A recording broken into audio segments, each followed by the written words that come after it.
Hello students, कैसे हैं आप लोग। Hope you all are doing well. So आप में से बहुत से कैंडिडेट्स का आरबीआई असिस्टेंट का एग्जाम है। So here I am with you with few last minute tips. So tips को देने से पहले सबसे पहले इंपॉर्टेंट बात कर लेते हैं कि एग्जाम सेंटर में आपको क्या क्या चीज़ें लेकर जानी है। Number 1, admit card. Admit card को बिल्कुल भूलना नहीं है, नहीं तो फिर आप एग्ज़ाम दे नहीं पाएंगे, कोई फ़ायदा नहीं होगा एग्ज़ाम सेंटर पर जाने का। सो आपको एडमिट कार्ड लेकर जाना है। नंबर 2, कोविड डिक्लेरेशन फॉर्म, ये भी कंपलसरी है, उसको भी लेकर जाइएगा। नंबर 3, कोई भी अपना एक आईडी प्रूफ ले लीजिएगा, ओरिजिनल प्लस जेरोक्स कॉपी, जो भी आपका आईडी प्रूफ होगा। आपका आधार कार्ड हो गया, पैन कार्ड हो गया, ड्राइविंग लाइसेंस, कोई भी आईडी प्रूफ ले लीजिएगा, ओरिजिनल और उसका फोटो कॉपी दोनों होना चाहिए। एंड नंबर 4, आपको लेकर जाना है 3 पासपोर्ट साइज फोटोग्राफ। एक आपका एडमिट कार्ड पर पेस्ट होगा और 2 आपको एक्स्ट्रा फोटोग्राफ्स लेकर जाने हैं। इसके अलावा आपको पेन लेकर जाना है, मास्क वियर करके जाना है और सैनिटाइज़र भी लेकर जाना है। सो ये कुछ इंपॉर्टेंट चीज़ें हैं जो आपको एग्जामिनेशन सेंटर पर लेकर जाना है। सो जितनी चीज़ें मैंने बताई हैं इनमें से कुछ भी भूलिएगा मत, सारी चीज़ें आपको लेकर जाना ही है। क्योंकि मैंने देखा है वहाँ एग्जामिनेशन सेंटर पर पहुँचने के बाद बहुत से कैंडिडेट्स ऐसे होते हैं जो कुछ ना कुछ चीज़ भूल ही जाते हैं। सो मैंने सोचा कि एक बार आप लोगों को याद दिला दें कि क्या क्या चीज़ें आपको एग्जामिनेशन सेंटर पर लेकर जाना है।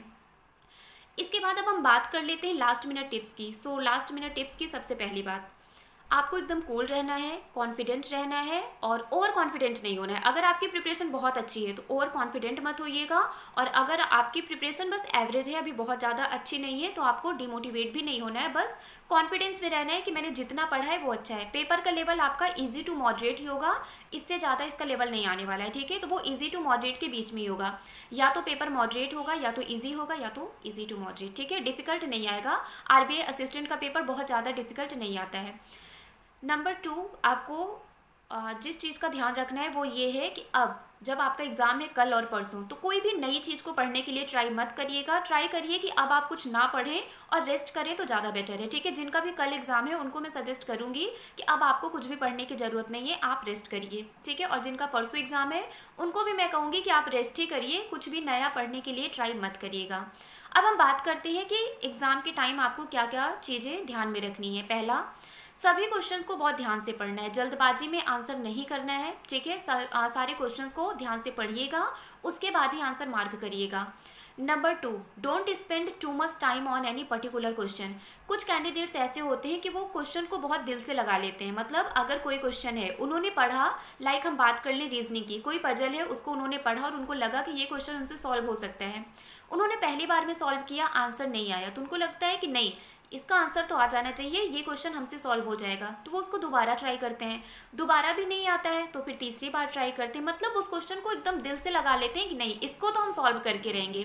तो ये चीज़ आपको नहीं करना है। आपको किसी एक क्वेश्चन पर बहुत ज़्यादा टाइम नहीं देना है, क्योंकि पता चले आपने एक क्वेश्चन पर बहुत टाइम दे दिया, बहुत बार ट्राई करने के बाद भी अगर लास्ट में आंसर नहीं आया तो क्या होगा, अगर आ भी गया तो उसका लॉस ही होगा आपका। क्योंकि उसके अलावा जो बाकी क्वेश्चंस हैं, हो सकता है आगे बहुत छोटे छोटे क्वेश्चंस हो जो विद इन अ सेकेंड्स हो जाए, तो एक क्वेश्चन पर स्टक करने की वजह से आपके बाकी क्वेश्चंस के लॉस हो जाएंगे। तो किसी भी एक क्वेश्चन पर बहुत ज़्यादा टाइम आपको स्पेंड नहीं करना है। ये हो गया आपका सबसे इम्पॉर्टेंट चीज़। और दूसरी बात, एक्यूरेसी का ध्यान रखिएगा, गेस वर्क मत करिएगा, जो भी करिएगा करेक्ट करिएगा, क्योंकि एक्यूरेसी पर भी आपके मार्क्स मिलते हैं। आप 50 क्वेश्चन करिए बट सही करिए, आप 80 क्वेश्चन कर रहे हैं उसमें 50 क्वेश्चन सही कर रहे हैं तो आपका निगेटिव में चला जाएगा। तो एक्यूरेसी का ध्यान रखिएगा, थोड़ी स्पीड को भी ध्यान में रखिएगा, क्योंकि लिमिटेड टाइम होते हैं। इंग्लिश की अगर हम बात कर लें तो ट्राई करिएगा इंग्लिश में जो क्वेश्चंस आपके वन लाइनर्स होते हैं, छोटे छोटे क्वेश्चंस होते हैं, पहले आप उसको करिएगा, सबसे लास्ट में आप आरसी को करिएगा। आरसी में क्वेश्चन के थ्रू पैसेज पर जाइएगा, डायरेक्टली पैसेज पढ़ने मत बैठिएगा क्योंकि टाइम टेकिंग हो जाएगा। क्वेश्चंस को पढ़िएगा और उसमें भी आरसी में भी पहले उन क्वेश्चंस को करिएगा जिसके आंसर्स आपको डायरेक्टली मिल जा रहे हो, ठीक है। तो क्वेश्चन के थ्रू आंसर में जाइएगा। और मैथ्स की अगर बात करें तो मैथ्स में पहले आप नंबर सीरीज़ वगैरह कर लीजिएगा, लाइक नंबर सीरीज़ कर लीजिएगा, डीआई कर लीजिएगा, और हमारा जो क्वाड्रेटिक इक्वेशन होता है, ये सारे क्वेश्चंस आप पहले करिएगा।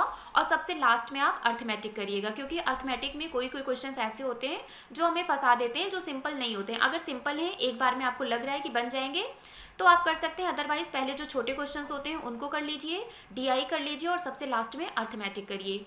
रीजनिंग में भी ऐसे ही करिएगा, पहले जो आपके वन लाइनर क्वेश्चन हैं उनको कर लीजिए, देन लास्ट में आप पजल करिएगा। और पजल में एक बात का ध्यान रखिएगा कि अगर कोई ऐसे क्वेश्चन हैं जो कंडीशन बेस्ड है, मतलब जिसमें एक से ज़्यादा कंडीशन बन रहे हैं, तो ट्राई करिएगा कि कंडीशन को साथ में बनाते हुए चले। नहीं तो आपने एक बार एक कंडीशन को फॉलो किया, आंसर नहीं आया, फिर दोबारा आप दूसरी कंडीशन को लगाएंगे तो इससे टाइम वेस्ट होगा आपका। तो एक साथ जितने कंडीशन, मतलब अगर 2 कंडीशन बन रहे हैं तो दोनों कंडीशन को एक साथ बनाते हुए चलिएगा, तो इससे आपका आंसर एक बार में ही आ जाएगा और आपका टाइम भी बचेगा। सो ऐसे ही स्मार्ट वे में क्या करिएगा, पेपर को सॉल्व करिएगा और अच्छे से पेपर दीजिएगा। सो आई रियली होप सो कि आपको सारी बातें समझ में आ गई होंगी, और कल जिनका भी एग्जाम है और परसों भी जिनका एग्जाम है, आप सभी पेपर को बहुत अच्छा करके आने वाले हैं। So all the very best everyone, अच्छे से एग्जाम दीजिएगा, और एग्जाम देने के बाद मुझसे अपना एग्जाम रिव्यू शेयर करना मत भूलिएगा कि आपका एग्जाम कैसा हुआ और आपने कितने क्वेश्चंस अटैम्प्ट किए हैं। All the very best everyone, thank you so much.